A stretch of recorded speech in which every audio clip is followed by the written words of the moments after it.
Two and one, here we come.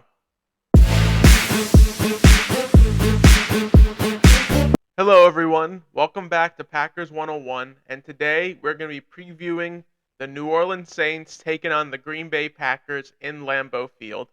Now, I know last week the game didn't go the Packers' way, and I didn't make a preview about it. My bad. I had a busy week, but we're here now, and we're going to be making a preview for the Saints versus Packers matchup. And I think it's going to be a pretty good matchup. I think it's going to be a very defensive kind of game, and whoever can run the ball more efficiently, I think will have more success on the day. But we're going to preview all the little matchups that are going on in this game, and without further ado, let's get started. So the first matchup that I want to look at is the Packers defense versus the Saints offense. More specifically, the Packers defensive line versus the Saints offensive line. Now, the Saints this year, honestly, haven't done a very good job of protecting Carr. I mean, against the Titans, they allowed 4 sacks, and against the Panthers, they allowed 4 sacks. And neither of those teams have a really good defensive line, if I'm being honest with you. I mean, to allow 4 sacks back to back for your new quarterback, very discouraging. And the Saints offense has not put up too many points. I mean, week one, they put up 16 against the Titans, who don't really have much on defense. And they only hung 20 on the Panthers, who were down J.C. Horn. So Saints offense, honestly, has not looked too impressive on the ground either. Week one, Jamal Williams had 18 carries for 45 yards, only averaging 2.5 yards a carry. That's definitely not going to get it done in today's NFL.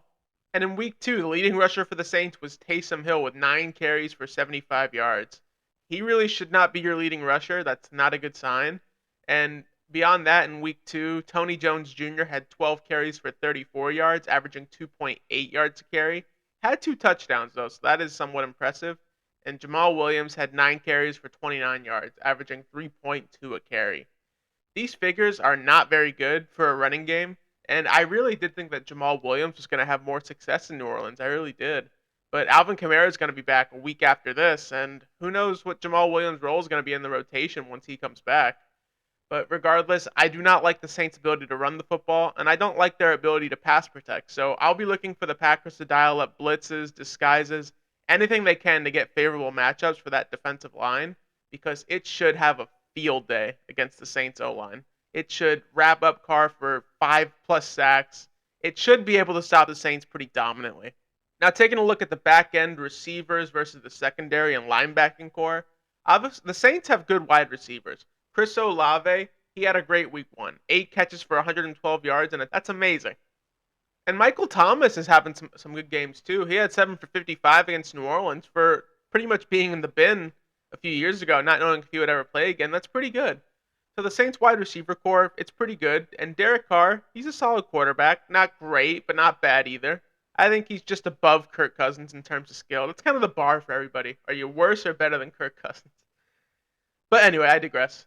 So the Saints offense at skill positions, they do have some talent. Olave and Thomas, very good receivers. I do have faith in Jair being able to limit one of them, and the other one's going to be a 50-50 matchup with either Rasul or Keyshawn going against the number 2 wide receiver. Most likely it'll be Keyshawn against Olave because they're more slot guys, but we'll have to see how the matchups go on Sunday. Both Packers safeties, Darnell Savage and Rudy Ford, have been playing pretty good this year, and especially Darnell Savage. He's having a bit of a resurgence, so I definitely think that his presence will help limit the pass game, and I think that him just flying all over, it's really going to help out this Packers defense on Sunday. So the next matchup we're going to take a look at is obviously the Packers offense against the Saints defense. And first up, let's take a look at the Packers O-line versus the Saints D-line. For the Packers offensive line, completely opposite story to New Orleans. They've only allowed 2 sacks this entire year, one in each game. And protection for Jordan Love has been pretty good. Now, it broke down, admittedly, in the Atlanta game towards the end. But overall, when our full offensive line is healthy, it's a very good unit, and it definitely allows for Jordan Love to have more than enough time. Now, it's a little different this week because Jenkins has a knee sprain, and he's out for probably at least a few weeks, and we don't really know if Bakhtiari is going to play yet. So that remains to be seen. Even without them, I do still feel good about the Packers' offensive line, but obviously not as good as it is at its full potential. Saints defense is pretty good. They got good players on just about all 3 levels on the defensive line. Cam Jordan, he's great. Middle linebacker Demario Davis, he's amazing. And at corner they got Marshawn Lattimore. So They have a borderline, if not a superstar player on all three levels, so it's definitely going to be a tough matchup for Jordan Love against the Saints, and I would say that this is probably the toughest defense he's faced so far as a starter, even above Atlanta.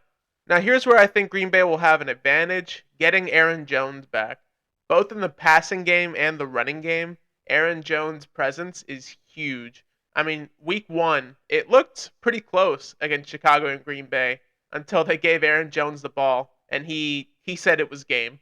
He called game and Aaron Jones completely sealed that one for Green Bay. Even after he got hurt, Aaron Jones carried Green Bay to victory. So I definitely think that the Packers running game is going to be much improved. Dillon has not looked good so far in 2023. So I definitely think having Aaron Jones, a more consistent runner there for Green Bay, is not only going to help out the running offense, but it's also going to help Jordan Love have better stats off of play action and stuff like that. If we get Christian Watson back, I do think that's also a big advantage for the Green Bay Packers. He has speed, he can fly, he's big, and he just takes the top off of that defense. And we just don't have that consistent wide receiver like a Devontae Adams. And Christian Watson's the closest thing we have. So getting him back for the start of 2023, I think that'll be a huge advantage for Green Bay. Now, this game is going to come down to two things: who can protect the quarterback better and who can run the football better. And as I think about it, the answer to that question for both regards is Green Bay.